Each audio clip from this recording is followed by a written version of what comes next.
క్రీస్తునందు ప్రియ సహోదరిలారా, praise the lord.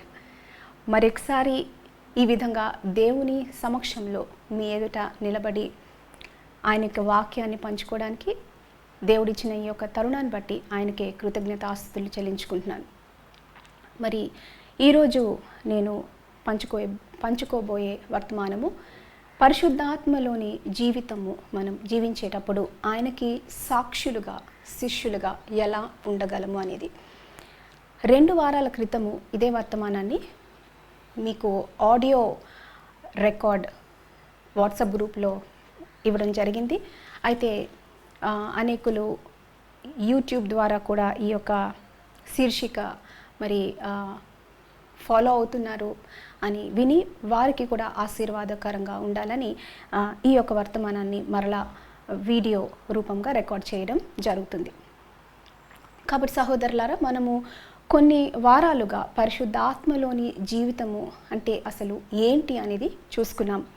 ఒకప్పుడు మనము పాపములో పడి చెడి ఉన్నప్పుడు నిర్జీవమైన మనలను దేవుని వాక్యము సంధించినప్పుడు పరిశుద్ధాత్మ దేవుడు ఆ వాక్యాన్ని మనలో జీవింపచేసి ఆ వాక్యం ద్వారా మనలో పాపపు ఒప్పుకోలు దయచేసిన తర్వాత మనము అవును నేను పాపిని అని దేవుని యొక్క సన్నిధిలో ఒప్పుకోవడం, పరిశుద్ధాత్మ దేవుని మన జీవితంలో రమ్మని ఆహ్వానించడం, తద్వారా నూతన జన్మను పొందడం జరిగింది.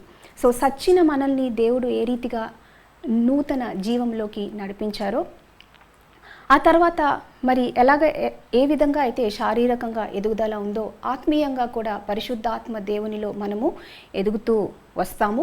ఆ ఎదుగుదల అనే దానిలో మనము ఎన్నో సమస్యలు, పోరాటాలు, శోధనలు, మరి ఇబ్బందులు ఎదుర్కొనవచ్చు. కానీ ఎప్పుడైతే మనం పరిశుద్ధాత్మ దేవునిలో ఆనుకొని ఆయన మీద సంపూర్ణంగా ఆధారపడతామో జయము మనదే అనేది మనము చూసుకున్నాం జరిగింది.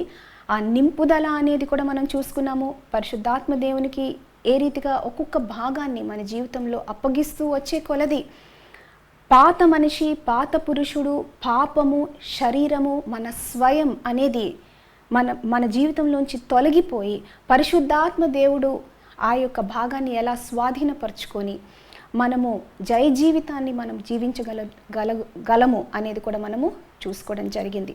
ఆ రీతిగా మనము నింపుదల జరుగుతున్నప్పుడు పరిశుద్ధాత్మ దేవునిలో మనం ఏ రీతిగా ఫలించగలము, ఆత్మఫలము ఫలిస్తాము. ఆ తర్వాత దేవుడు మనకి సంఘములో మనము ఆశీర్వాదకరంగా ఉండులాగున కొన్ని వరాలు కూడా దయచేస్తాడు అనేది కూడా మనము చూసుకోవడం జరిగింది. అయితే ఈరోజు మనము చూసుకోబోయే అంశము పరిశుద్ధాత్మలోని జీవితం జీవించినప్పుడు మనము సాక్షులుగా, శిష్యులుగా ఎలా ఉండగలము అనేది చూసుకుంటాం. రండి ప్రార్థనలో దేవుని యొక్క సహాయాన్ని వేడుకుందాం. పరిశుద్ధమైన ప్రభువా, ప్రేమ కలిగిన తండ్రి, నా నోటి మాట, హృదయ ధ్యానము మీకు అంగీకార యోగ్యంగా ఉండులాగున ప్రభువా, నేను మీకు అడ్డుపడకుండా కేవలం మీ యొక్క నోటి బూరగా ఉండులాగున అభిషేకించమని మీ యొక్క సిలువు చాటున నన్ను మరుగుపరిచి నాతోనూ మాతోనూ మీ యొక్క ప్రశస్తమైన జీవము గల మాటలు మాట్లాడి పరిశుద్ధాత్మ దేవుడా, ఈ యొక్క వాక్యము వినిచుండగా మా యొక్క హృదయాలను సంధించి మా జీవితంలో జరగవలసిన కార్యాలు జరుగులాగున తద్వారా మీరే మహిమ పొందమని, కుమారుని మహిమపరచమని నా ప్రభు, నా రక్షకుడని యేసు నామమున అడిగి వేడుకొంచున్నాను తండ్రి, ఆమెన్. కాబట్టి ప్రియులారా, మనము ఈ యొక్క పరిశుద్ధాత్మలో జీవితం జీవిస్తున్నప్పుడు పరిశుద్ధాత్మ ద్వారా క్రీస్తుని యొక్క ప్రేమను, క్రీస్తులో ఉన్న శక్తిని మనము అనుభవిస్తూ ఉన్న కొలది ఇప్పుడు ఈ క్రీస్తుని అనుభవిస్తున్న మనము ఇతరులకి మనం ఎలా పరిచయం చేయగలము, ఇతరుల్ని కూడా దేవుని రాజ్యము యొక్క సువార్త మనం పంచుకొని వారిని కూడా దేవుని రాజ్యంలోకి ఎలాగా పెట్టడానికి కారకులుగా అవ్వగలము అనేది ఒక ప్రశ్న. అయితే ఇంకొందరికి ఇంకో సందేహం ఏంటంటే దేవుడు శక్తిమంతుడైతే ఆ శిష్యులుగా చేసేది కూడా ఆయనే చేసుకోవచ్చు కదండి. మనకెందుకండి అప్పచెప్పాడు ఆ బాధ్యత? మీరు సర్వ సృష్టికి వెళ్ళి జనాల్ని నాకు శిష్యులుగా చేయండి అని మనకెందుకు అప్పచెప్పాడు ఆ బాధ్యత? అదేదో ఆయనే చేసుకోవచ్చు కదా అని ఈ రీతిగా కొన్ని సందేహాలు కలిగి ఉన్నారు. కాబట్టి ఈ యొక్క అంశాన్ని మనము విశదంగా చూసుకోవడానికి దేవుడు మనకి సహాయం చేయనుగాక. మనందరికీ తెలుసు, దేవుడు మనకి అప్పచెప్పిన అతి గొప్ప బాధ్యత ఆజ్ఞ.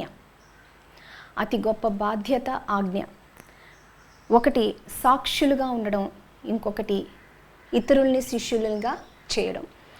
అపోస్తుల కార్యము 1వ అధ్యాయము 8వ వచనంలో ఈ రీతిగా వ్రాయబడింది. అపోస్తుల కార్యం 1:8.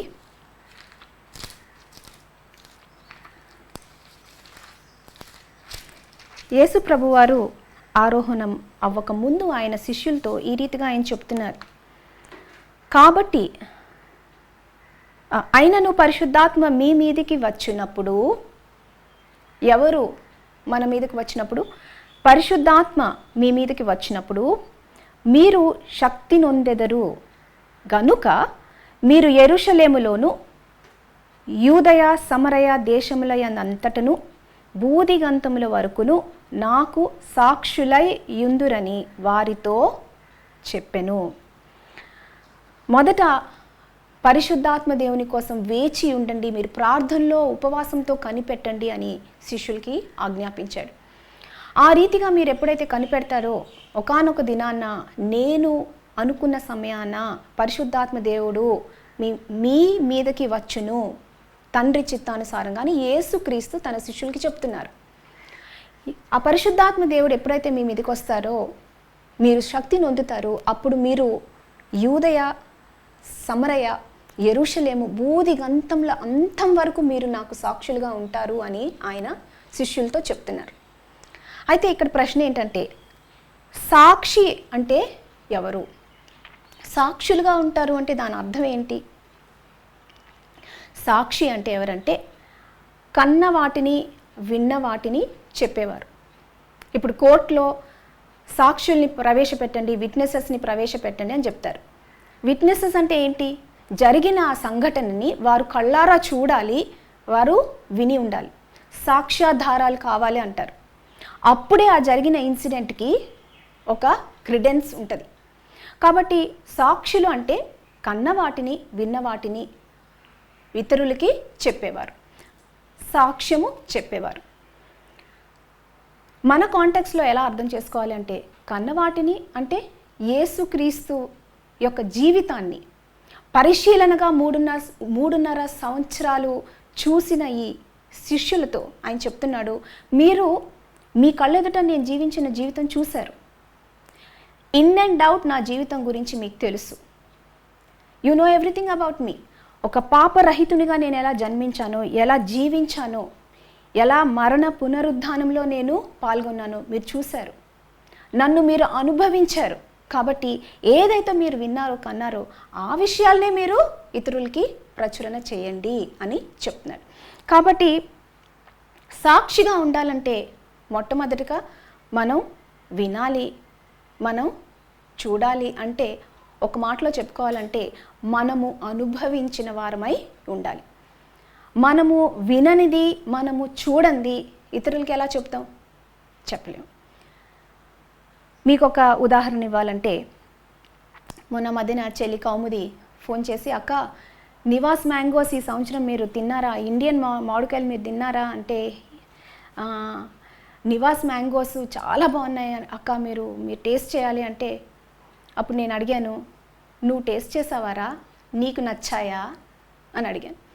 అంటే నేను తిన్నాకే మీకు రికమెండ్ చేస్తున్నాను అక్క, నాకు నచ్చింది కాబట్టి మీకు రికమెండ్ చేయగలుగుతున్నాను అని చెప్పి మొత్తానికి మేము కూడా ఆ నివాస్ మ్యాంగోస్ ఆర్డర్ చేయడం జరిగింది. అంటే ఇక్కడ ఏం జరిగింది? ఒకటి, తన రుచి చూచింది, ఈ బ్రాండ్ మ్యాంగోస్ బాగున్నాయి, చాలా బాగున్నాయి అని తన పర్సనల్గా రుచి చూచింది. రెండవది, అక్క గురించి వేరే సిస్టర్స్ గురించి కూడా ఆలోచించింది. అరే నేను ఒక్కదాన్నే తినడం ఏంటి, వాళ్ళకు కూడా చెప్తే వాళ్ళు కూడా ఆర్డర్ చేసుకొని వాళ్ళు కూడా ఎంజాయ్ చేస్తారు కదా, ఈ ఇండియన్ మ్యాంగోస్. రెండు విషయాలు ఇంపార్టెంట్. ఒకటి, మనం పర్సనల్గా అనుభవించి ఉండాలి యేసు ప్రభుని ప్రచురణ చేయాలంటే. పరిశుద్ధాత్మలోని జీవితము ఎంత శక్తివంతమైందో, ఎంత మధురమైందో, ఈ లోకం ఇచ్చేది కాదు అది మాటల్లో వివరించలేనిది అనేది మనము అనుభవించినప్పుడు ఇతరులకి మనము ఒక కాన్ఫిడెన్స్తో, ఒక సత్యంతో మనం చెప్పగలుగుతాం. దానికి ఒక బలం ఉంటుంది ఇతరులకి మనము పంచుకున్నప్పుడు. రెండవదిగా, ఇతరుల గురించి ఆలోచించాలి. నేను తిన్నాను మ్యాంగోస్, నా కడుపు చల్లగా ఉంది అని అనుకుని ఒకవేళ చాలించినట్లయితే కౌముది, మనకు ఉండేదా ఈ భాగ్యం? వేరే వాళ్ళని ప్రేమించింది, వెంటనే వేరే వాళ్ళు గుర్తొచ్చారు తనకి, కాబట్టి తను ఆ రీతిగా షేర్ చేసుకోగలిగింది.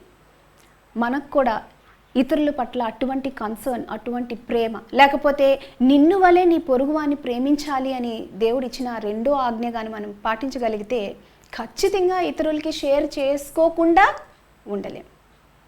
చూడండి, మంచి బిర్యానీలో మీరు మంచి బిర్యానీ రెస్టారెంట్కి వెళ్ళి మంచి బిర్యానీ తిన్నారనుకోండి, వెంటనే వేరే ఫ్రెండ్స్కి మీరు ఫేస్బుక్ పోస్టో లేకపోతే వాట్సాప్లోనూ పంపుతారు, ఫోటో తీసి మరీ పెడతారు. ఎక్సలెంట్ బిర్యానీ, మీరందరూ కూడా దీన్ని ఈ రెస్టారెంట్లో మీరు తప్పకుండా విజిట్ చేసి మీరు తినాలి అని. ఎందుకని?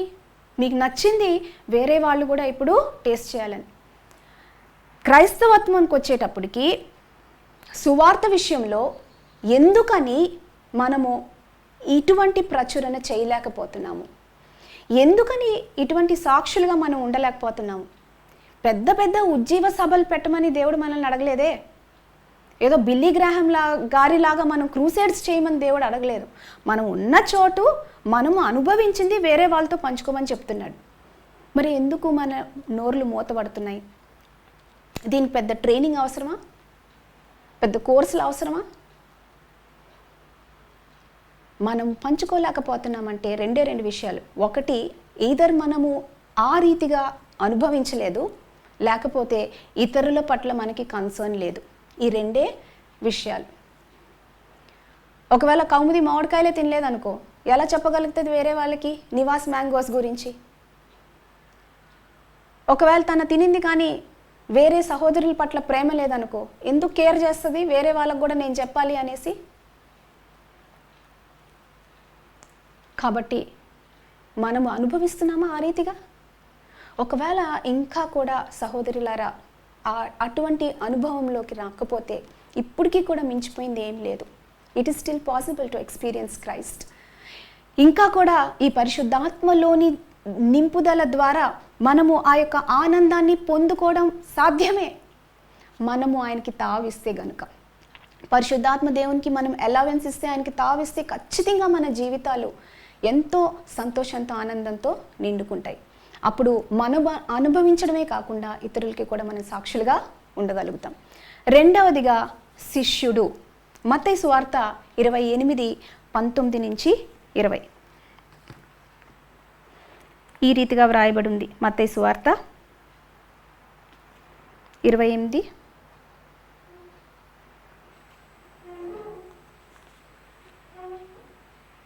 19:19-20 వచనాలు. మత్తయి 28. దీన్నే మనం గ్రేట్ కమిషన్, ఇంగ్లీష్లో గ్రేట్ కమిషన్ అని అంటాము. ఇది దేవుడు తన శిష్యులకి ఇచ్చిన అతి గొప్ప బాధ్యత, అతి గొప్ప ఆజ్ఞ అని మనము చెప్పుకోవచ్చు. రండి కలిసి చదువుకుందాం. కాబట్టి మీరు వెళ్ళి సమస్త జనులను శిష్యులనుగా చేయుడి, తండ్రి యొక్కయు కుమారుని యొక్కయు పరిశుద్ధాత్మ యొక్కయు నామములోనికి వారికి బాప్తిస్మం ఇచ్చుచు, నేను మీకు ఏ ఏ సంగతులను ఆజ్ఞాపించితినో వాటన్నిటినీ గైకొనవలెనని వారికి బోధించుడి.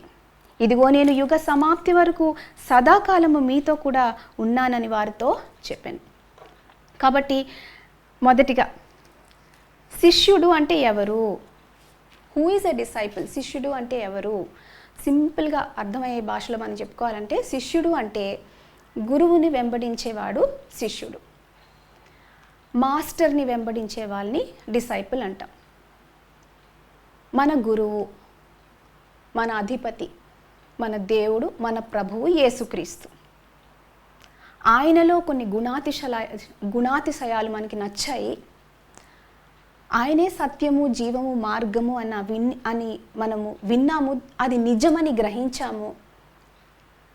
ఆయనని వెంబడిస్తే ఈ సత్యము, జీవము, మార్గము మనదవుతుంది అని మనం గ్రహించిన రోజు ఆయనను వెంబడించడం స్టార్ట్ చేశాం. ఆయనని ఎందుకు వెంబడించడం స్టార్ట్ చేశాము? గురువుగారిలాగా శిష్యుడు ఉండాలనే కోరికతో శిష్యుడు గురువుగారిని వెంబడిస్తాడు. ఎప్పుడైనా సరే చూడండి, ఆ గురువుగారు అంటే ఇష్టం లేదనుకోండి, ఆ గురువుగారి యొక్క లైఫ్ ఇష్టం లేదు, ఆయన పద్ధతులు ఇష్టం లేదు, ఆయన బోధ ఇష్టం లేకపోతే ఎవరు ఆయన్ని ఫాలో అవ్వదలుచుకుంటారు? ఎవరు కూడా ఫాలో అవ్వరు. నువ్వు ఒక గురువుని ఫాలో అవుతున్నావు అంటే ఆ గురువులాగా నువ్వు ఉండాలి, ఆయనలో ఏవో మంచి లక్షణాలు చూసావు కాబట్టి ఇప్పుడు నీ జీవితంలో నువ్వు అవి అవలంబించుకోవాలి అన్న దృక్పథంతో నేను వెంబడిస్తాం. కాబట్టి యేసు ప్రభు శిష్యులు అంటే ఎవరు అంటే ఆ 12 మందేనా? అపోస్తలులుగా అనబడిన ఆ 12 మందేనా? లేకపోతే యేసుక్రీస్తుని ప్రభువుగా, రక్షకుడుగా అంగీకరించుకున్న ప్రతి విశ్వాసి, ఆయనలాగా ఉండకోరాలి అని అనుకున్న ప్రతి విశ్వాసి శిష్యురాలేనా?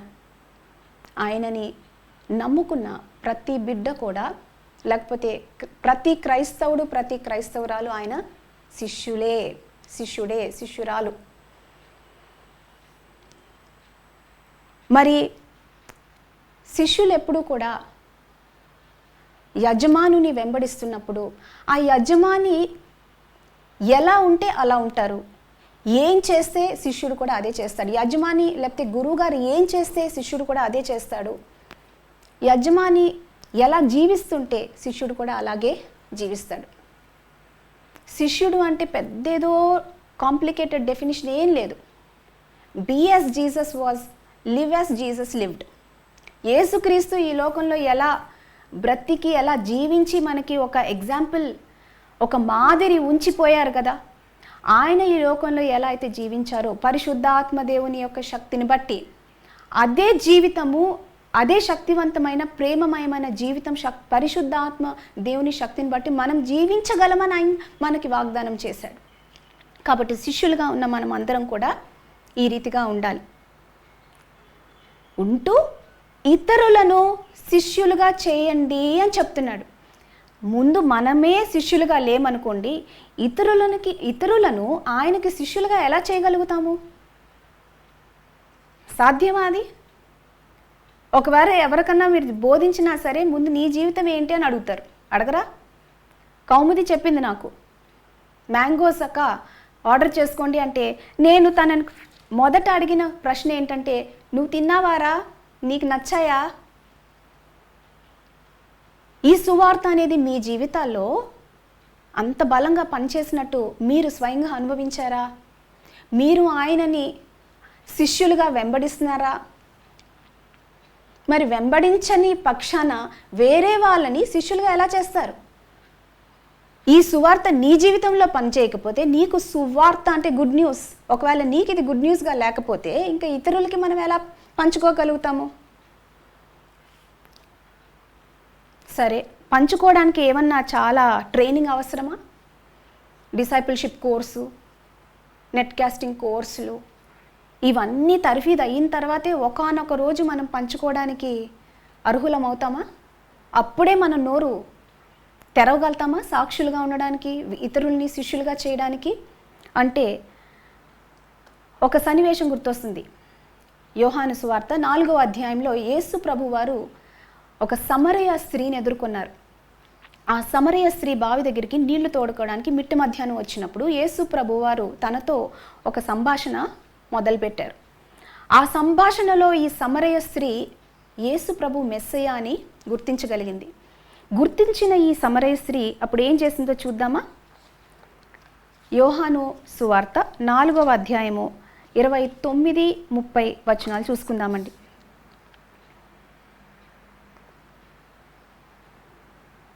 మీరు వచ్చి నేను చేసినవన్నీ నాతో చెప్పిన మనుష్యుని చూడుడి, ఈయన క్రీస్తు కాడా అని ఆ ఊరి వారితో చెప్పగా వారు ఊరిలో నుండి బయలుదేరి ఆయన యొద్దకు వచ్చుచుండిరి. ఏంటంటండి, వెంటనే ఆ కుండను అక్కడే వదిలేసి ఆమె సంతోషం పట్టలేకపోయిందండి. జీవితంలో వేసారిపోయి నిస్సారిపోయి హెల్ప్లెస్ సిచ్యువేషన్లో ఉన్న ఈ స్త్రీకి ఇప్పుడు మెస్సయాని కనుగొనగానే జీవం కనుగొనింది.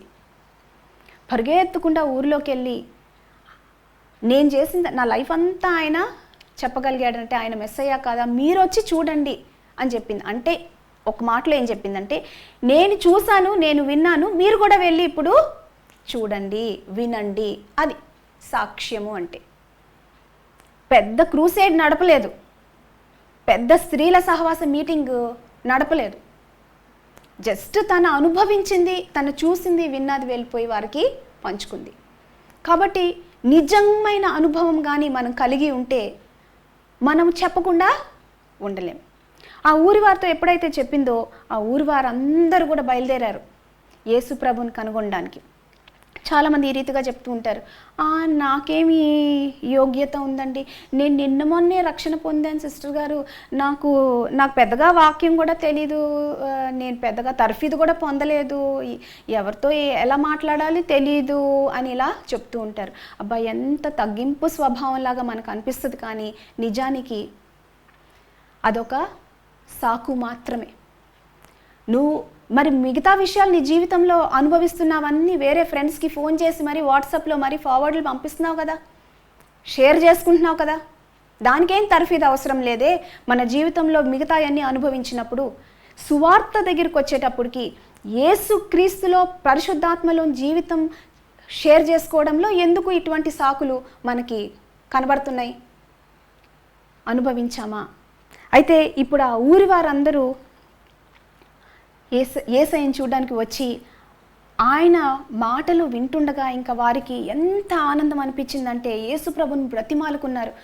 అయ్యా, ఇంకో ఊరికి ఇప్పుడప్పుడే వెళ్ళిపోద్దు, మా దగ్గర ఇంకొక 2 రోజులు ఉండి ఇంకా మాటలు మాకు చాలా నేర్పించయ్యా అని వాళ్ళు యేసు ప్రభుని వేడుకుంటే ఆయన ఉన్నారు. వాళ్ళ దగ్గర ఇంకొక 2 రోజులు బస చేశారు. ఇప్పుడు 39 నుంచి 42 వచనాలు, యోహాను సువార్త 4:39 నుంచి 42 వచనాలు చదువుకుందామండి. నేను చేసినవన్నీ నాతో చెప్పినని సాక్ష్యం ఇచ్చిన స్త్రీ యొక్క మాటను బట్టి ఆ ఊరిలోని సమరయ్యలలో అనేకులు ఆయన యందు విశ్వాసం ఉంచిరి. ఆ సమరయులు ఆయన యొద్దకు వచ్చి తమ యొద్ద ఉండుమని ఆయనను వేడుకొనిరు గనుక ఆయన అక్కడ 2 దినములుండెను. ఆయన మాటలు వినినందున ఇంకను అనేకులు నమ్మి ఆ స్త్రీని చూచి, ఇక మీదట నీవు చెప్పిన మాటను బట్టి కాక మా మట్టుకు మేము విని ఈయన నిజముగా లోకరక్షకుడు అని తెలుసుకొని నమ్ముచున్నాము అని అనిరి. How beautiful! తాను అనుభవించింది, ఇతరులకి సాక్ష్యం పంచుకుంది, వాళ్ళు వచ్చారు, చూశారు, వాళ్ళు అనుభవించారు. ఇప్పుడు వాళ్ళు అంటున్నారు, ఇక నువ్వు చెప్పింది దాన్ని బట్టి కాదు, మేం విన్నాం, మేం చూసాము అని ఇప్పుడు వాళ్ళు సాక్షులుగా మారారు. 1 witness has led to many other witnesses. 1 disciple will lead to many other disciples. యేసు ప్రభు వారు ఇది చెప్తున్నారు. మరి చాలామంది అనొచ్చు, మనం ఎందుకండి చెప్పాలి, ఆయనే చెప్పుకోవచ్చు కదండి. ఇక్కడ ఇంకొక విషయం మనం గమనించాల్సింది ఏంటంటే, ఆయన మనకి ఈ బాధ్యత అప్పగించడంలో మన శ్రేయస్సు. ఇతరులకి మనం సాక్షులుగా ఉన్నప్పుడు మన జీవితము పరిశుద్ధాత్మ దేవునిలో ఎదిగింపజేసేలాగా తోడ్పడుతుంది. ఎందుకు? మనలో లేనిది ఇతరులకి చెప్పలేము. ముందు మనం ఎటువంటి జీవితం కలిగి ఉండాలి? ఎటువంటి జీవితము? పాపరహితమైన, క్రీస్తుని పోలిన, పరిశుద్ధాత్మలో నిండుకున్న జీవితం మనం జీవించడం బట్టి మనకండి శ్రేయస్సు. దేవుడికి ఒరిగేదే లేదు, లేకపోతే ఆయనకి ఏదో తక్కువైపోయింది కాబట్టి ఇప్పుడు మనం ఆయనకి ఫేవర్ చేయాల్సిన అవసరం లేదు. He is who he is. ఆయన సంపూర్ణుడు. మనం ఆయనకి ఎక్స్ట్రా ఫేవర్ చేసేదేం లేదు. మనం పరిపూర్ణమైన శిష్యుడిగా, శిష్యురాలుగా ఉండాలని దేవుడు మనల్ని ప్రేమించి ఈ బాధ్యత అప్పగించాడు. అమ్మ, నువ్వు శిష్యత్వంలో ఎదుగు, ఇతరుల్ని శిష్యత్వంలో ఎదిగించు. ఇతరుల్ని మనం ఎదిగించేటప్పుడు మనం కూడా బెనిఫిట్ అవుతాం. ఎప్పుడన్నా గమనించారు, టీచర్స్ చెప్తారు, నా స్టూడెంట్స్కి నేను టీచ్ చేసేటప్పుడు నేను చాలా నేర్చుకుంటాను అని. మీరు ఏ టీచర్ నన్ను అడగండి, ఏ లెక్చరర్ నన్ను అడగండి, లేకపోతే బోధకులను అడగండి, ఇతరులకి బోధించేటప్పుడు ముందు అది మాకు వర్తించాలి. ముందు ఆ వాక్యము మమ్మల్ని అంటుకుంటుంది, మమ్మల్ని తాకుతుంది. మేము సరిచేయబడిన తర్వాత అది ఇతరులకి. అప్పుడే ఆ వాక్యంలో ఆ శక్తి, ఆ బలం ఉంటుంది. లేకపోతే నిస్సారమైందిగా ఉంటుంది. మేబీ ఇతరులకి పనిచేయచ్చేమో, నేను అది నాలో జీవం లేనిదైతే ఏమి ప్రయోజనం? కాబట్టి మనకెందుకు అప్పచెప్పాడంటే ఆ బాధ్యత, అది మన శ్రేయస్సు కోసం. మనం అలా ఇతరులకి సాక్షులుగా ఉండడం బట్టి మనము ఎదుగుతాము. ఆయనకి మనము మహిమ తెచ్చేవారుగా, తండ్రికి మనము మహిమ తెచ్చేవారుగా మనము నిలబడతాం.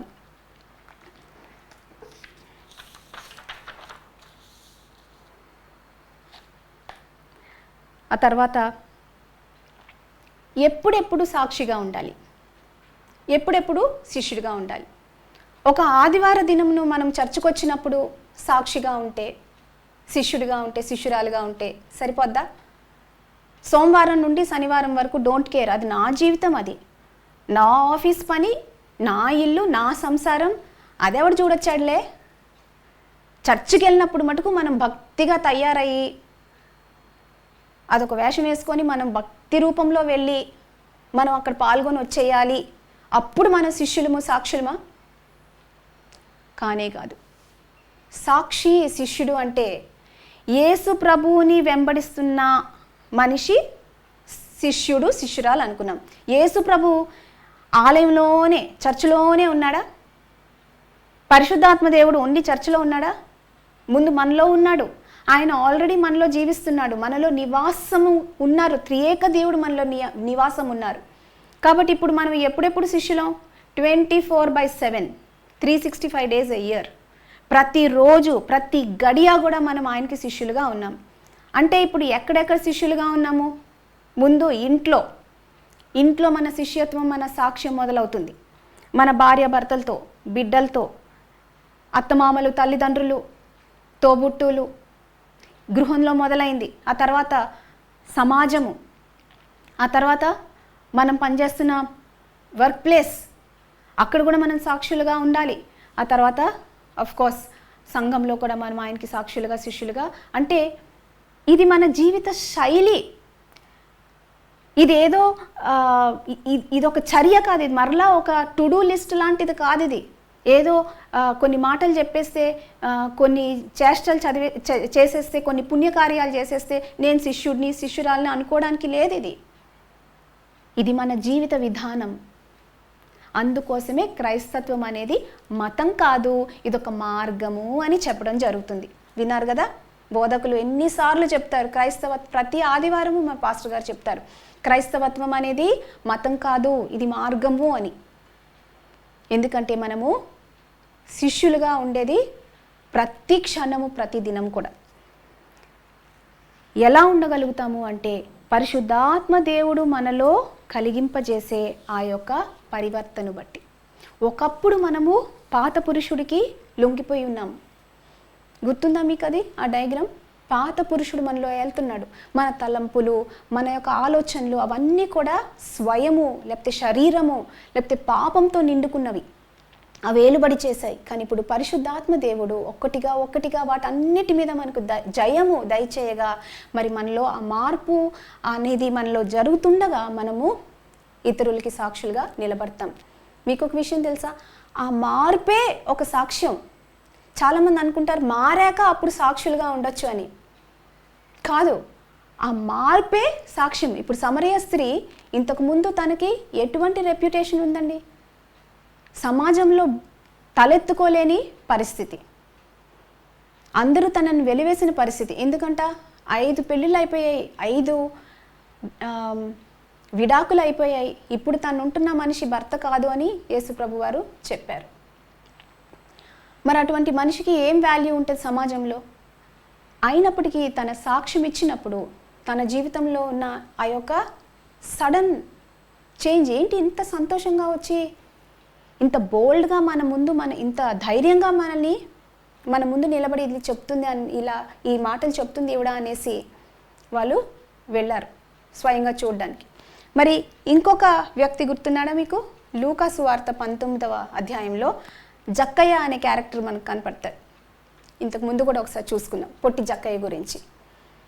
ఈ జక్కయ్య యూదుడే కానీ యూదుల దగ్గర రోమియోలకి వాళ్ళ on behalf of the Romans పన్ను వసూలు చేసే సుంకరిగా వృత్తి కలిగి ఉన్నాడు. అంటే యూదుడే కానీ యూదుల దగ్గర రోమా ప్రభుత్వం ఇంపోజ్ చేసిన పన్ను వసూలు చేస్తున్నాడు. పోనీ ఆ వసూలు చేసేది నిజాయితీగా ఉన్నాడంటే దౌర్జన్యంగా అన్యాయంగా ఉన్నదానికంటే ఎక్కువ పన్ను వసూలు చేసుకుంటూ డబ్బు చేసుకుంటా ఉండా మనిషి. కాబట్టి సమాజం అతన్ని అసహ్యించుకుంది అతని జీవితం చూసి. నాడు యేసుప్రభు ఆ వీధిలో వెళ్తుండగా పాపం ఆయన చెట్టుకి కూర్చున్నాడు, ఎవరికి కనపడకుండా. మరి ఆయనకేమో యేసుప్రభు కనపడట్లేదు, ఆయన ఎవరికి కనపడకూడదు. ఈ రెండు మనకి ఫిట్ అవ్వాలంటే చెట్టెక్కితే బెటర్ అని చెట్టెక్కి కూర్చున్నాడు. యేసుప్రభు కళ్ళు ఎవరు కప్పలేరు కాబట్టి యేసుప్రభు అన్నాడు, జక్కయ్య ఇవాళ నేను నీ ఇంటికి రావాల్సిందే, నీ ఇంటికే వచ్చి నేను విందు చేస్తాను అన్నప్పుడు చాలా సంతోషంగా ఆయన స్వీకరించిన తర్వాత చాలా సంభాషణ జరిగింది జక్కయ్యకి యేసయ్యకి మధ్యలో. ఆ సంభాషణ తర్వాత జక్కయ్య యేసుప్రభు మాటలు విన్నప్పుడు పరిశుద్ధాత్మ దేవుడు జక్కయ్య హృదయంలో చేసిన కార్యాన్ని బట్టి జక్కయ్యలో ఆంతర్యంలో ఒక పరివర్తన జరిగింది. పాడు బ్రతుకు, ఇప్పటి వరకు నేను జీవిస్తున్న జీవితము చచ్చిన జీవితం, దేవునితో సమాధానం లేదు, మనుషులతో సమాధానం లేదు, పేరు ప్రఖ్యాతలు ఏమీ లేదు, ఎందుకని బ్రతుకుతున్నానని ఒక ఆలోచన ఆయనకి వచ్చి అప్పుడు అనుకున్నాడు, నేను నా జీవితాన్ని ప్రభువుకు అప్పగించుకుంటాను, నాకు పరివర్తన కావాలనుకున్నాడు. అప్పుడు లూకా సువార్త 19వ అధ్యాయము 7, 8, 9 వచనాలు చదువుకుందామండి. అందుకు అది చూచి ఈయన పాపి అయిన మనుషుని యొద్ద బస చేయ వెళ్ళినని చాలా సనుగుకొనిరి. ఎవరు సనుక్కుంటున్నారు? చూసే ప్రజలు, సమాజంలో ఉన్న మనుషులందరూ జక్కయ్య యొక్క రెప్యుటేషన్ బట్టి, ఆయనకున్న పేరు బట్టి ఈ యేసుప్రభు ఏంటి ఇటువంటి పాపి ఇంటికి వెళ్తున్నాడని తిట్టుకుంటున్నారంట. జక్కయ్య నిలువబడి, ఇదిగో ప్రభువా, నా ఆస్తిలో సగము బీదలకు ఇచ్చుచున్నాను, నేనెవని యొద్ద ఆయనను అన్యాయంగా దేనినైనను తీసుకున్న ఎడల అతనికి 4 గంతలు మరలా చెల్లింతునని ప్రభువుతో చెప్పెను. అందుకు యేసు, ఇతడును అబ్రహాము కుమారుడే, ఎందుకనగా నేడు ఈ ఇంటికి రక్షణ వచ్చి ఉన్నది అన్నారు. ఇప్పుడు ఏమంటున్నాడు జక్కయ్య? అందరి ఎదుట నిలవబడి యేసు ప్రభుతో అంటున్నాడు, ప్రభువా, ఇంతవరకు నేను జీవించిన జీవితం ఇక చాలు, విసిగిపోయాను, నా మీద నాకే అసహ్యంగా ఉంది. ఇతరులు నన్ను ఎదుర్కోపోవడం అనేది ఒకటి, నన్ను నేను ఎదుర్కోలేకపోతున్నాను, హేటింగ్ మై సెల్ఫ్. అలాంటి అనుభవం ఉందా మీకు? ఇటువంటి అప్పుడు యేసు ప్రభువు మీకు ఇస్తున్న ఆహ్వానం, ప్రయాసపడి భారం మోసిన వారులారా నా దగ్గరికి రండి, ఆ పాప భారము మోయిన అవసరం లేదు. అయితే మరి జక్కయ్య అటువంటి సాక్ష్యం ఇచ్చాడు, నేను నా ఆస్తి సగము బీదలకు ఇచ్చేస్తాను, ఎవరి దగ్గర నా అన్యాయంగా తీసుకుంటే ధర్మశాస్త్రం యొక్క లెక్క చొప్పున 4 గింతలు వారికి తిరిగి ఇచ్చేస్తాను అని అన్నప్పుడు విన్న వారి యొక్క పరిస్థితి ఏంటి ఎప్పుడన్నా ఆలోచించారా? ఆ చుట్టూ ఉన్న వాళ్ళు ఏం మాట్లాడుతున్నాడు, నిజమేనా, ఏమైనా పిచ్చిగానే ఎక్కింది ఏంటి జక్కయ్యకి ఇలా మాట్లాడుతున్నాడు, 4 గొంతలు తీసుకోవడమే కదా తెలుసు, ఇప్పుడు 4 గింతలు ఇస్తానంటున్నాడు ఏంటి? బీదలని కూడా లెక్క చేయకుండా వారి పై అంగి కూడా లాక్కొని తీసుకున్న దౌర్భాగ్యుడు కాదు ఈ జక్కయ్య? మన అందరినీ కూడా నాశనం చేసిన జక్కయ్య కాదు ఇతను? ఇప్పుడేంటి ఇలా మాట్లాడుతున్నాడు అని చూసి చెప్తాడులే బోడి కబుర్లు, చేసినప్పుడు కదా అనుకున్నారు, కానీ జక్కయ్య నిజంగానే ఇవ్వడం మొదలుపెట్టాడు. అరే బాబు, నిజంగానే చేస్తున్నాడు, నిజమైన పరివర్తనే. ఇటువంటి పరివర్తన కూడా జరగగలుగుతుందా? రాతి గుండెల్ని కూడా మార్చగలుగుతారా? ఎవరు మార్చగలరు? యేసు ప్రభు మార్చగలుగుతాడు. ఇప్పుడు వారికి కూడా సాక్షిగా నిలబడిన జక్కయ్య మరియు వారిలో కూడా అటువంటి అనుభవం కావాలనే ఆశను పుట్టించడా? చూస్తున్న వాళ్ళు కూడా జక్కయ్యే ఈ రకంగా మారగలిగితే, ఈ రకంగా పరివర్తన చెందగలిగితే మనం కూడా పరివర్తన చెందగలం, ఇటువంటి బ్యూటిఫుల్ లైఫ్ మనం కూడా జీవించగలమని వాళ్ళకు కూడా అనిపించదు? కాబట్టి ఈ మార్పు కూడా సాక్ష్యంగా నిలబడుతుంది. ఒకప్పుడు కఠినుడుగా ఉన్న జక్కయ్య ఇప్పుడు ఈ రీతిగా మారిన ఆ యొక్క సాక్ష్యము ఇతరులకి సాక్ష్యంగా నిలబడుతుంది. అంటే మనలో జరిగిన, ఇంకా జరుగుతున్న, ఇంకా జరగబోతున్న ఆ యొక్క పరివర్తన దేవుని పక్షాన మనము సాక్షులుగా ఉండడానికి, ఇతరులకి మనము సాక్షులుగా ఉండడానికి సహాయపడుతుంది, వాళ్ళని శిష్యులుగా చేయడానికి సహాయపడుతుంది. అయితే ఒకవేళ పరివర్తన అని మాట్లాడుతుంది ఏంటి ఇవిడ? ఐఎమ్ అ గుడ్ క్రిస్టియన్, నేను మంచి మనిషిని, అంత చెడ్డ మనిషిని ఏం కాదు నేను, అయినా నాలో పరివర్తన చెందడానికి అసలు ఏమీ లేవు, నేను చాలా మంచిదాన్ని, చాలా మంచివాడిని అని కానీ మీరు అనుకుంటున్నట్లయితే ఒక్క విషయం చెప్పాలనుకుంటున్నాను. ఆ పాపపు ఒప్పుకోలు అనేది కూడా పరిశుద్ధాత్మ దేవుడే మనకి దయచేయగలుగుతారు. అసలు మన యొక్క నిజ పరిస్థితి మనకి కనబడట్లేదు అంటే అది చాలా దయనీయమైన పరిస్థితి. పరిశుద్ధాత్మ దేవుని యొక్క సంధింపుకి మనం ఇంకా మనల్ని అప్పచెప్పుకోవట్లేదు. కాబట్టి మనలో ఇంకా పరివర్తన జరగాలనేది కూడా మనకి తెలియట్లేదు. కాబట్టి బహుశా క్రిస్టియానిటీ అనేది, క్రైస్తవత్వం అనే దాన్ని ఒక మతపరమైన వేషధారణగా మనం పెట్టుకున్నామేమో గమనించుకోవాలి. ఒకవేళ మనలో మార్పు కలగాలి అనే ఆశ మార్పు రాకపోతుంటే ఇన్ని సంవత్సరాలుగా అదే మనిషిగా మనము ఉంటూ ఎటువంటి ఫలము మనం ఫలించలేకపోతుంటే బహుశా క్రైస్తవత్వం అనేది ఒక మతంగా పెట్టుకొని, ఒక ఆచార పద్ధతిగా పెట్టుకొని పాయింట్ మిస్ అయిపోతున్నామేమో మనము జాగ్రత్త పడాలి. ఈ రీతిగా పరివర్తన చెందుతున్న మనము వి కాంట్ బట్ స్పీక్. అపోస్తుల కార్యము 4:20లో శిష్యులు ఈ రీతిగా చెప్తున్నారు. పేతురు, యోహాను మరి వారు సమాజ మందిరంలోకి వెళ్ళిన తర్వాత దేవాలయంలోకి వెళ్ళి ఆ యొక్క కుంటివాడిని వాళ్ళు బాగు చేసిన తర్వాత మరి సాక్ష్యం పలికారు. అక్కడ వాళ్ళు సాక్షులుగా నిలబడిన తర్వాత ప్రధాన యాజకుడికి టెన్షన్ వచ్చేసింది. అయ్యో, వీళ్ళు యేసు ప్రభు పోయాడు అనుకుంటే ఇప్పుడు మళ్ళీ వీళ్ళు తయారయ్యారు, వీళ్ళు కూడా ఆయనలాగే బోధిస్తున్నారు, ఆయనలాగే నడుస్తున్నారు, ఒకడనుకుంటే ఇప్పుడు 11 మంది తయారయ్యారు మనకి అని ఇప్పుడు ఆయన ప్రధాన యాజకుడు, ఆలయంలో ప్రధాన యాజకుడు అంటున్నాడు, మీరు గమ్మునుండండి, బయటకి వెళ్ళడానికి మిమ్మల్ని వదిలేస్తాము, అరెస్ట్లో ఉంచాము, అండర్ అరెస్ట్ ఉంచము, వదిలేస్తాము, కానీ మాట అయినా మాట్లాడొద్దు, యేసు ప్రభు పునరుద్ధానం గురించి మీరు మాట్లాడొద్దు, గమ్మునుండండి అంటే దానికి పేతురు, యోహాను ఏమంటున్నారు చూడండి 4:20లో, మేము కన్న వాటిని విన్న వాటిని చెప్పక ఉండలేమని వారికి ఉత్తరం ఇచ్చిరి. ఏమంటున్నారు? ఇంత గొప్ప అనుభవం అనుభవించిన తర్వాత చెప్పకుండా ఎలా ఉండగలమయ్యా? ఈ అనుభవాన్ని నేను పంచుకోకుండా ఉండలేం. You can't stop us. Unstoppable అయిపోయారు వీళ్ళు.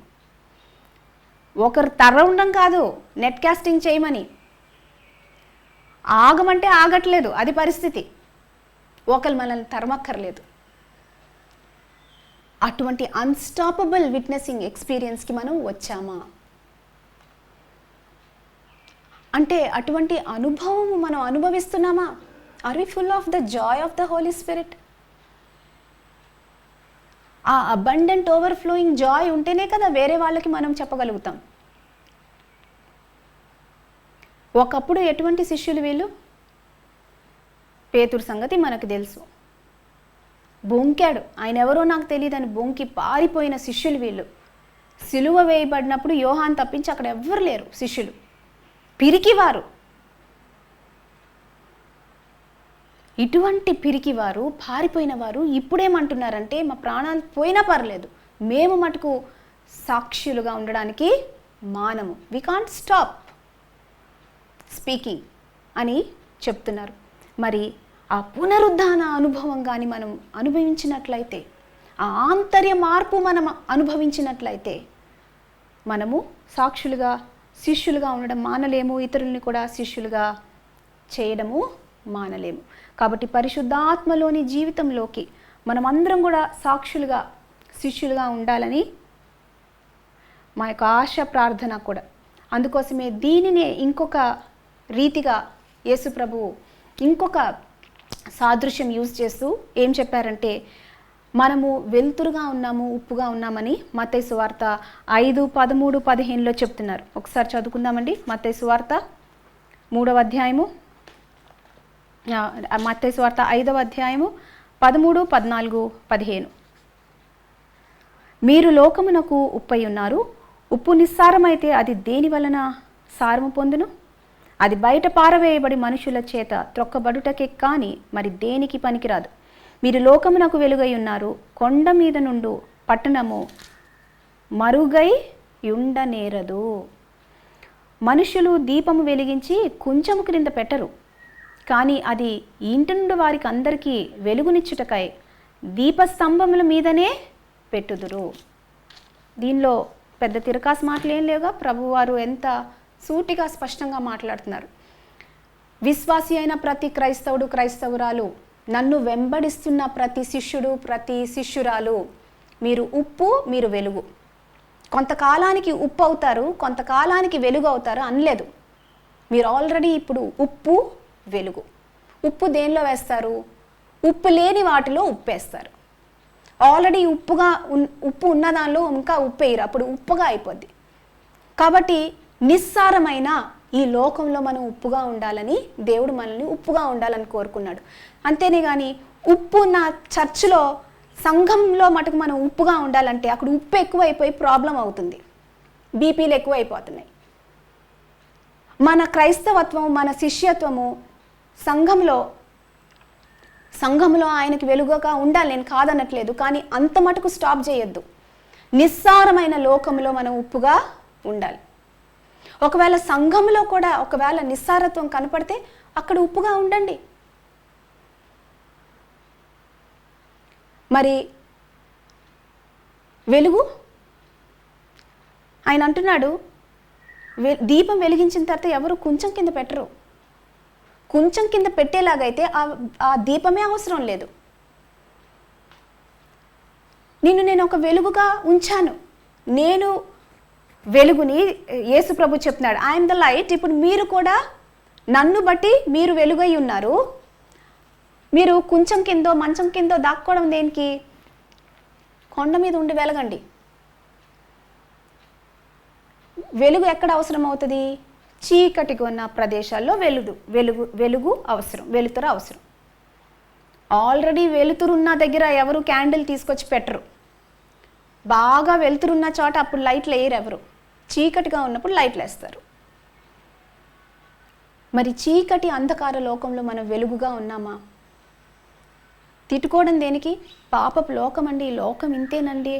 లోకంలో ఉన్న పాపాన్ని చూసి మనము వ్యసనపడే కంటే వెలుగుగా ఎలా ఉన్నామని ప్రశ్నించుకోవడం మనకి మెరుగు. ఈ లోకం ఎలాగా చెడిపోయిందని మనకు తెలుసు, పాపం బట్టి, మన యొక్క అవిధేయతను బట్టి.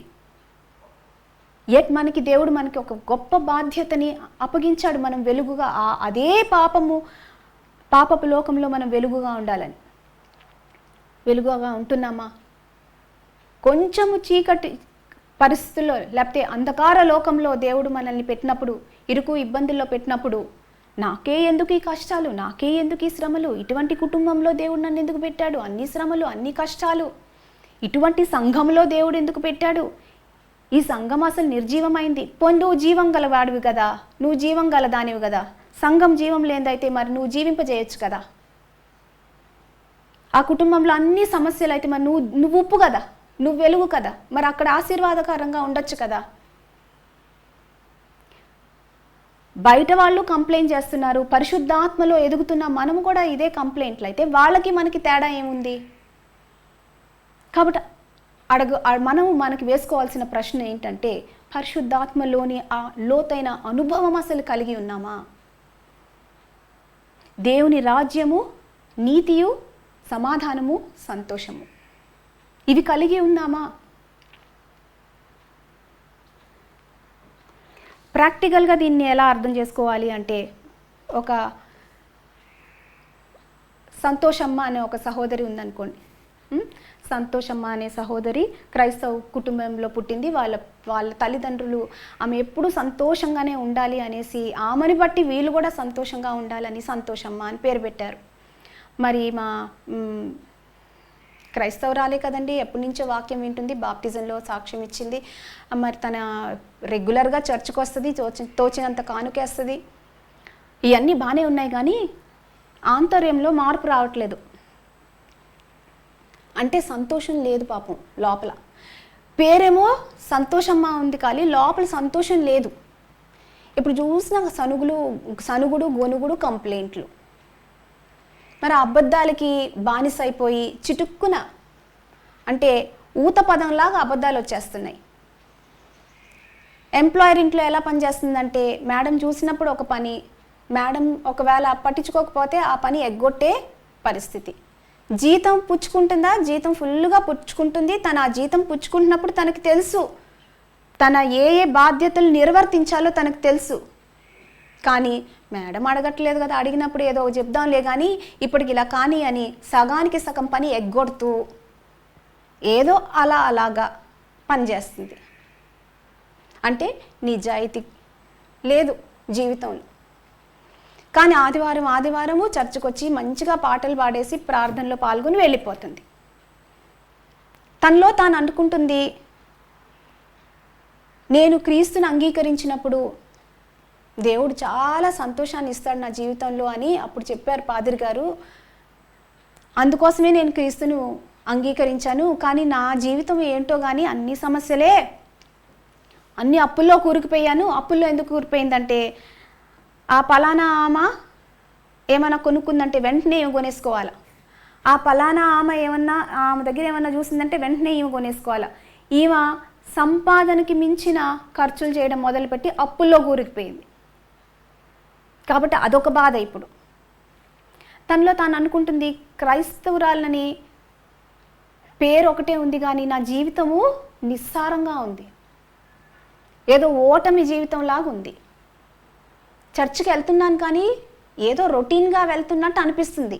చర్చికి వెళ్ళాలా, సంఘంలో అందరితోని పలు విశ్వాసులతో నేను పాల్గొనాలా అనే సంతోషం కూడా నాలో లేదు. మరి చర్చికి వెళ్తే మరి అక్కడ విశ్వాసుల దగ్గర కూడా అప్పులు చేశాను కాబట్టి ఇప్పుడు వాళ్ళని ఎదురుపడాలంటే భయం. ఏంటి ఇలాంటి జీవితం ఉంది అని ఆమె బాధపడుతున్నప్పుడు ఒకానొక నాడు దేవుని వాక్యం తనని తాకి, పరిశుద్ధాత్మ దేవుని యొక్క సంధింపు తనకి జరిగినప్పుడు తన జీవితం మార్చుకోవాలనే ఒక నిర్ణయం తీసుకుంది. మొత్తానికి ఇలా కాదు కానీ దేవునికి నన్ను నేను సంపూర్ణంగా అప్పగించుకుంటాను కాబట్టి దేవుని సన్నిధిలో పశ్చాత్తాపపడి ప్రార్థన ఈ రీతిగా చేసింది. ప్రభువా, ఇంతవరకు నేను ఒక వేషధారిగా బ్రతికాను, క్రైస్తవురాలనే పేరు, కానీ నీకున్న ఒక్క లక్షణం కూడా నాలో కనబడట్లేదు. ఇంకా కూడా ఆ పాత మనిషికి నేను బానిసరాలుగా ఉన్నాను. నేను వేసారిపోయాను ఈ జీవితంతో, నాలో మార్పు దయచేయని ప్రార్థించుకొని పరిశుద్ధ ఆత్మదేవునికి నేను లొంగిపోతానని తీర్మానించుకుంది. కాబట్టి మరుక్షణం నుండి తన యొక్క మనస్సులో ఇప్పుడు ఇంతకుముందు ఏం చేసేది, పనెగ్గొట్టాలనే మనస్తత్వం ఇప్పుడు ఆ ఆలోచన వచ్చినప్పుడు లేదు. యేసు ప్రభు ఇక్కడ ఉండుంటే గనక, ఆయన నా ప్లేస్లో ఉండుంటే ఆయన ఇలాగా ఈ పని ఇలాగా చాలా నెగ్లిజెంట్గా చేసేవారు కాదు. కాబట్టి నేను మంచిగా చేయాలనే తీర్మానంతో ఎంప్లాయర్ చూసినా చూడకపోయినా మరి తనకు అప్పచెప్పిన పనులన్నీ చాలా బాగా చేస్తుంది. ఇంతకుముందు ఏదో ఒకటి వండి పారేసేది ఎంప్లాయర్స్కి, కానీ ఇప్పుడు ఎంప్లాయర్స్కి ఏది ఇష్టమో ఎలా ఇష్టమో తను గమనించి ఆ రీతిగా వారికి వండడము ప్రారంభించింది. మరి అన్నీ కూడా చక్కపెట్టడం ప్రారంభించింది. కాబట్టి తనకి తాను సంతోషంగా ఉంది, ఎంప్లాయర్ కూడా సంతోషించడం మొదలుపెట్టారు. ఇప్పుడు ఎంప్లాయర్ గమనించారు ఆవిడలో మార్పు? తప్పకుండా గమనిస్తారు. గమనించిన తర్వాత ఆవిడ సంతోషమని అడిగింది, సంతోషమ్మా ఈ మధ్యన వంటలన్నీ చాలా బాగా చేస్తున్నావు, మాకు చాలా నచ్చుతున్నాయి నీ వంటలు, పని కూడా చాలా ఇంతకు ముందు మీద చాలా బాగా చేస్తున్నావు, మరి ఏం జరిగిందో ఈ మార్పుకి మరి మాకు తెలీదు, మా కారణం తెలియదు, కానీ వెరీ గుడ్ సంతోషమ్మా, కీప్ ఇట్ అప్ అని వాళ్ళ మేడము సంతోషమ్మతో పంచుకున్నారంట. అప్పుడు సంతోషమ్మ ఏం చెప్తుందంటే, యేసు ప్రభు వారి జీవితంలాగా నా జీవితం ఉండాలని నేను నిర్ణయించుకున్నానండి. ఆ రీతిగా ప్రార్థన చేసుకున్నాను, మరి యేసు ప్రభు వారు నాకు ఇప్పుడు సహాయం చేస్తున్నారు అని ఒక్క మాట మాట్లాడింది. ఇప్పుడు ఏమైంది? బ్రతుకు మారడం మొదలుపెట్టింది, ప్రభు కొరకు సాక్షిగా నిలబడింది. అంతేకాదు తను అనుకుంది, నేను వ్యర్థమైన ఖర్చులు ఎందుకు చేయాలి, ఎవరికో ఏదో ఉందని అది నాకు అవసరం ఉన్నా అవసరం లేకపోయినా నేను కొనుక్కోవడం ఎందుకు అని వ్యర్థమైన ఖర్చులన్నీ అని ఆపేసింది. ఆ తర్వాత నేను వేరే వాళ్ళకి అప్పున్నవన్నీ కూడా నేను తీర్చేయాలి, వాళ్ళు నాకు సహాయపడడానికి ఇచ్చారు ఈ సొమ్ము, అది వాళ్ళదని చెప్పి అప్పులన్నీ కూడా తీర్చేసి ఇప్పుడు అప్పులు లేవు, అత్యాశలు లేవు, ఎంప్లాయర్ యొక్క మన్నన పొందుకుంది, సంతోషంగా ఉంది. ప్రభు సన్నిధికి వచ్చినప్పుడు ఇప్పుడు ఎంతో ఆనందంగా సంతోషంగా వస్తుంది. ఎందుకంటే ఈ ప్రభువే ఆయనలో ఆమెలో మార్పు కలుగు చేశాడని తనకు తెలుసు. కాబట్టి ఒక ఆరాధన భావంతో, ఆరాధన పూర్వకమైన మనస్సుతో ఇప్పుడు ఆలయంకి రావడం మొదలుపెట్టింది. కాబట్టి ఇప్పుడు ఆ ఆలయంలో చేసే ఆరాధన, ఆ ఆలయంలో పాడే పాటలు కూడా ఎంతో అర్థవంతంగా తనకి అనిపిస్తున్నాయి. కాబట్టి సంతోషమ్మ అనే పేరుకి సార్థకము ఇప్పుడైంది. మీకు ప్రాక్టికల్గా అర్థం అవ్వాలని ఇది ఒక చిన్న ఉదాహరణ మీకు చెప్పడం జరిగింది. కాబట్టి మరి మనం అందరం కూడా అటువంటి పరివర్తన మనము కలిగి ఉండి, అటువంటి నింపుదల మనం కలిగి ఉండి, ప్రభు కొరకైన సాక్షులుగా, శిష్యులుగా మనము ఉండాలని ప్రభుని వేడుకుందాం, ప్రార్థించుకుందాం. పరిశుద్ధమైన ప్రభువా, ప్రేమ కలిగిన తండ్రి, మీ యొక్క గ్రేట్ కమిషన్, మీరు మాకు ఇచ్చిన ఈ గొప్ప బాధ్యతను నా తండ్రి, ఆజ్ఞను మీపై ఆధారపడుతూ ప్రభువా మేము దీన్ని నిర్వర్తించలాగున మీకు సాక్షులుగా, శిష్యులుగా, ఇతరుల్ని శిష్యులుగా చేయుటలో ప్రభువా నా తండ్రి సహాయం చేయమని, మీ యొక్క సంతోషం మాలో పరిపూర్ణం చేసి మేము మీకు మహిమకరమైన బిడ్డలుగా ఉండలాగున సహాయం దయచేయమని నా ప్రభు, నా రక్షకుడైన యేసు నామమున అడిగి వేడుకొంచున్నాను తండ్రి. ఆమెన్. Praise the Lord.